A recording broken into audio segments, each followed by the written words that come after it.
Opa, fala moçada, tranquilo? Bom, estou aqui para nossa quarta aula sobre estrutura geológica, né? Antes da gente começar a estudar sobre os agentes internos e externos do relevo, da estrutura geológica. E agora, pessoal, como eu prometi para vocês, vamos fazer uma pequena análise de alguns exercícios. Se não me engano, é 3 ou 4 exercícios, né? Deles, 3 caíram no Enem e um foi utilizado numa prova de vestibular. Então vamos lá, vamos dar uma analisada? Vamos lá, primeiro exercício, pessoal, isso aqui é um exercício de Enem, tá bom? Tem um texto de suporte e um enunciado. Então acompanhem comigo a leitura. As plataformas, ou crátons, correspondem aos terrenos mais antigos e arrasados por muitas fases de erosão. Apresentam uma grande complexidade litológica, prevalecendo as rochas metamórficas, muito antigas, no pré-cambriano médio e inferior. Também ocorrem rochas intrusivas antigas e resíduos de rochas sedimentares. São 3 as áreas de plataforma de crátons no Brasil: a da Guianas, a sul-amazônica e a do São Francisco. Esse é um texto do professor Jurandir Ross, né? Geografia do Brasil. Vamos lá, pessoal, o enunciado agora.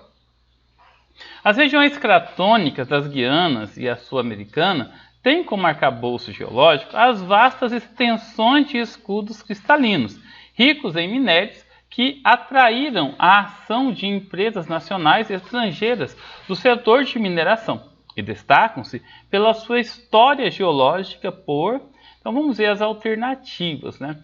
Aqui está falando da estrutura geológica brasileira. Só relembrando, pessoal, o Brasil tem 64% de bacia sedimentar e 36%, né, de escudos cristalinos ou crátons. Vamos lá então, pessoal. Alternativa A: apresentarem áreas de intrusões graníticas ricas em jazidas minerais, ferro e manganês. Ok, tá bem coerente, né? Escudos cristalinos, né, minérios de ferro, não é verdade? Vamos ver a B. Corresponder ao principal evento geológico do Cenozoico no território brasileiro. Não, pessoal, lembra lá da Era Geológica? O Cenozoico é um período mais recente, né? E as plataformas ou crátons são mais antigos, são lá do pré-cambriano, bem do início da formação da Terra. C. Apresentarem áreas arrasadas pela erosão, ok? Que originaram a maior planície do país. Não. A planície é uma área de sedimentação, de deposição de sedimentos, né? Normalmente em áreas de bacias sedimentares. Por possuírem em sua extensão terrenos cristalinos, ok? Ricos em reservas de petróleo. Não. Petróleo, gás natural, carvão mineral em áreas de bacias sedimentares, tá bom?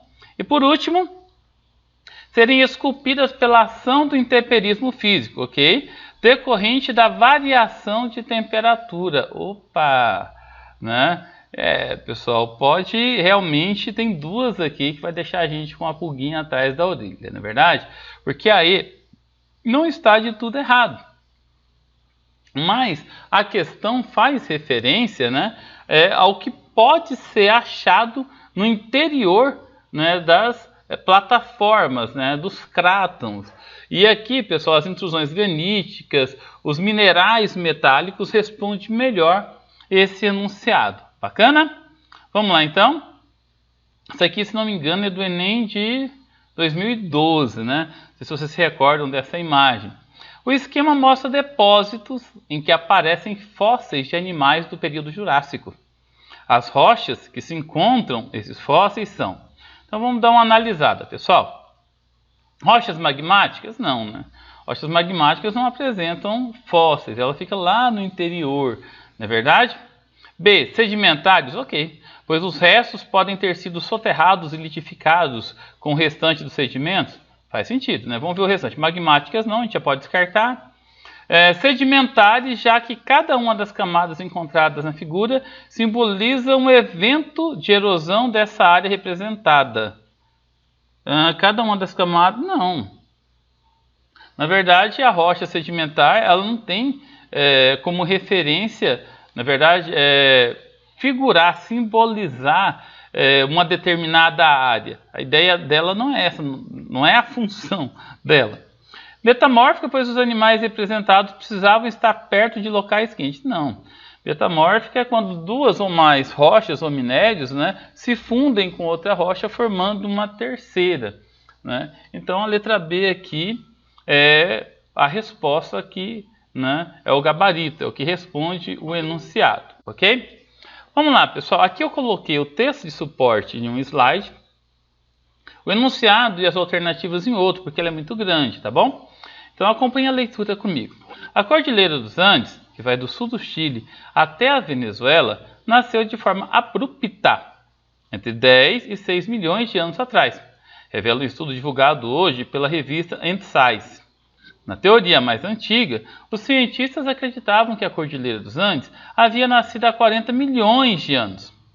No entanto, segundo Carmala Gazioni, professor auxiliar de geologia de Rochester, agora será necessário modificar a teoria e incluir nela um processo que diz que, em vez de sofrer erosão lentamente, a raiz de uma montanha se desprende e cai no cadente manto do interior do planeta.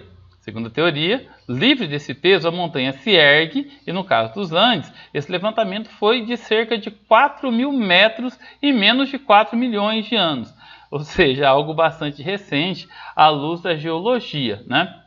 Pessoal, sobre a Cordilheira dos Andes e a sua estruturação geológica, o que é que nós podemos afirmar? Vamos dar uma olhada nas alternativas?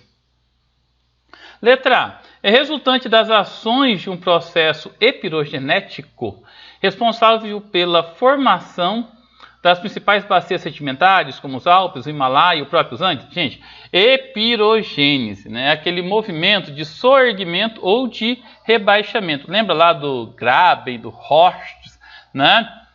Que é o rebaixamento ou o soerguimento, né? Geralmente ocorre no meio das placas tectônicas. E as cadeias montanhosas, elas ocorrem nas bordas das placas tectônicas, né? Então, os dobramentos modernos, as montanhas, elas ocorrem, pessoal, pelo encontro entre as placas tectônicas. B. É um tipo de dobramento moderno, ok? Que é resultante das ações do tectonismo que provocam transformações e inclinamento do relevo. Ok. Vamos ver a C. É um exemplo de dobramento antigo? Não. As montanhas são dobramentos modernos, né? Embora a sua idade geológica seja recente, pois mesmo com pouco tempo de formação, sua estrutura já foi bastante modificada pelos agentes intempéricos. Não, nada a ver. D. É composto pelos escudos cristalinos sul-americanos, que se revela pela farta resistência de minerais e pelas condições propícias para a prática da agricultura. Nossa, essa é tão ridícula, né, pessoal? Gente, escudo cristalino, bacias sedimentares e dobramentos modernos são estruturas diferenciadas, né? Os escudos cristalinos, eles foram formados lá no pré-cambriano. Lembra? 3,8 milhões de anos, né? Teve início a formação desses escudos cristalinos, tá? Então aqui, pessoal, o gabarito, então, olha só, a letra B. Vamos ver, pessoal, mais uma.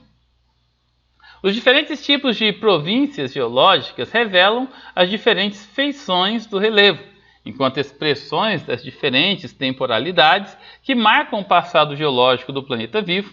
Por seus processos formativos, as estruturas geológicas com condições mais favoráveis à formação de combustíveis fósseis são...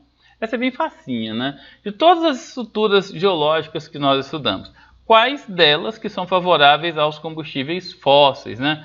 As bacias sedimentares, né, pessoal? Os maciços antigos é para minério de ferro. As plataformas cristalinas, né? É um nome que recebe os crátons ou escudos cristalinos. Dobramentos antigos, pessoal, são os escudos cristalinos erodidos. E os dobramentos modernos é uma forma de estrutura geológica. Então, as bacias sedimentares é o nosso gabarito aqui, não é verdade? E aí chegamos ao final, né? Conseguimos fazer algumas atividades, né? Cumprir bem o meu compromisso com vocês. Peço para vocês ignorarem esses ruídos de fundo, né? Tá muito barulho aqui próximo da minha casa hoje, tá bom? Espero que tenham curtido, tenham gostado. E é isso aí. Fiquem com Deus e até a próxima. Valeu, gente!